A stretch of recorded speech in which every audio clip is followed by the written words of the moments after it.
12 गाव दुसरी एक गाव भोसरी असं म्हटलं जातं. अखेर त्या भोसरीलाच पिंपरी चिंचवडच्या महापौर पदाचा यंदा मान मिळतो. भोसरी धावडे वस्तीचे नगरसेवक रवी लांडगे यांची महापौर पदासाठी निवड आता निश्चित मानली जाते.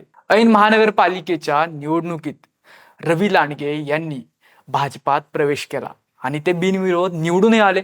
आता तर महापौर पदाची माळही त्यांच्या गळ्यात पडताना दिसते. पक्षात आणखी मातबर नेते असतानाही भाजपनं रवी लांडगे यांच्यावर ही जबाबदारी देण्याचं का ठरवलं? यामागं बरीच कारणं आहेत. लांडगे घराणं हे मूळ भाजपचं असल्याचं रवी लांडगे यांना लाभ झाला. त्यांना हे पद देण्यामागही भाजपचा काही प्लॅन आहे, हे जाणून घेऊ आजच्या या भागातून. नमस्कार, मी श्रीहरी आणि आपण बघताय बोल बिंदास. भोसरी प्रभाग 6 ब येथून रवी लांडगे सलग दुसऱ्यांदा भाजपच्या तिकिटावर बिनविरोध म्हणून निवडून आले. खरं तर रवी लांडगे यांना मोठा राजकीय वारसा मिळाला. एखाद दुसऱ्या निवडणुकीचा अपवाद वगळता प्रत्येक निवडणुकीत त्यांच्या घराण्यातील उमेदवार निवडून आलाय. ज्या काळात भाजपचं फारसं अस्तित्व नव्हतं त्या काळात या घराण्यानं भाजपचा विस्तार करण्याची महत्वाची भूमिका बजावली होती. रवी लांडगे यांचे वडील बाबासाहेब लांडगे हे 1992 मध्ये महानगरपालिका निवडणुकीत निवडून आले होते. त्यानंतर त्यांनी आपले उच्च शिक्षित बंधू अंकुशराव लांडगे यांना संधी दिली.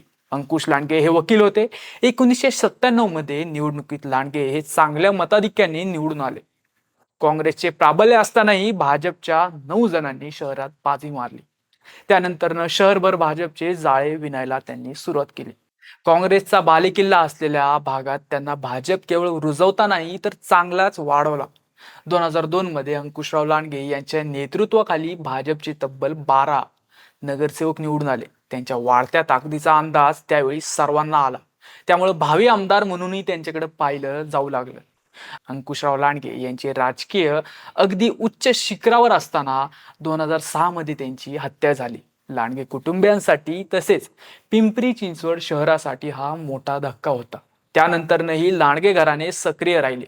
रवी लांडगे यांच्या काकी आशा लांडगे, पत्नी डॉक्टर श्रद्धा लांडगे यांनीही नगरसेविका म्हणून काम केले. 2017च्या निवडणुकीत रवी लांडगे बिनविरोध निवडून आल्याने सर्वांचे लक्ष त्यांनी वेधले. मात्र स्थायी समिती सभापती पद देण्यात न आल्याने पक्षात ते नाराज होते. विधानसभेसाठी ते इच्छुक असल्याच्या चर्चा होत्या. त्यानंतर भाजपला रामराम ठोकत त्यांनी राष्ट्रवादीत प्रवेश केला. त्यानंतर 2024च्या निवडणुकीच्या पार्श्वभूमीवर ठाकरे सेनेत ते जॉईन झाले. मात्र पिंपरी चिंचवड महानगरपालिकेचा निवडणूक कार्यक्रम जाहीर झाल्यावर ते पुन्हा स्वगृही परतले. खरं तर त्यांच्या पक्षप्रवेशाला आमदार महेशदादा लांडगे यांचा विरोध असल्याचं बोललं जातं. पण तरीही भारतीय जनता पक्षाच्या नेतृत्वानं त्यांना पुन्हा पक्षात घेण्याचा निर्णय घेतला. इतकंच नव्हे तर महापौर पदही त्यांच्याकडे सोपवण्याची भूमिका घेतली. याबाबत आश्चर्य वाटत असलं तरी याची मुळं या घराण्याच्या वारशात आहेत. मूळ भाजपवालं घराणं असणं हे रवी लांडगे यांच्याकरिता फायदेशीर ठरल्याचं दिसतं. यातून जुन्या निष्ठावंतांवर कार्यकर्त्यांना पक्ष कधीही विसरत नाही हा संदेश देण्याचा प्रयत्नही करण्यात आलाय. रवी लांडगे यांना महापौर करण्याचा निर्णय घेऊन भाजपने अंकुशराव लांडगे यांच्या त्यागालाच एक प्रकारे मानवंदना दिली आहे. दुसरीकडे महत्वाची बाब म्हणजे महेश लांडगे यांना शह देणं. महेश लांडगे यांनी शहरात मोठं प्रस्थ निर्माण केलं आहे. आक्रमक व हिंदुत्ववादी राजकारणी म्हणून त्यांचं नाव पुढे आलं आहे. परंतु पक्षाने त्यांचे पंख कापायला सुरुवात केल्याचं दिसतं. आधी निवडणूक प्रमुख म्हणून त्यांना डावलण्यात आलं. त्यानंतर रवी लांडगे यांच्या पक्ष प्रवेशावेळी त्यांची सूचना धुडकवण्यात आली. आता तर शहराचा नेता व्हायची संधी देऊन रवी लांडगे यांना त्यांच्या समोर उभं केलं जात आहे. 2029च्या पुनर्रचनेत पिंपरी चिंचवडचा स्वतंत्र लोकसभा मतदारसंघ होऊ शकतो. महेश लांडगे 2024च्या लोकसभेतच शिरूर लोकसभा मतदारसंघातून इच्छुक होते. 2029 मध्ये ते खासदारकी लढवण्यास प्राधान्य देतील असं मानलं जातंय. हे बघता भोसरी विधानसभेवर रवी लांडगे यांची दावेदारी तयार होऊ शकते. पुनर्रचनेत शहरातील विधानसभेचेही 2 मतदारसंघ वाढणार आहेत. याचा विचार करूनही भाजपकडून पुढची तयारी करण्यात येत असल्याचं पाहायला मिळतंय. खरं तर महापौर पदाचा उमेदवार हा आगामी काळातील आमदारकीचा दावेदार मानला जातो. त्यामुळे रवी लांडगे यांची निवड हे महेश लांडगे यांच्यासाठी देखील धक्कातंत्र असल्याचं बोललं जातं.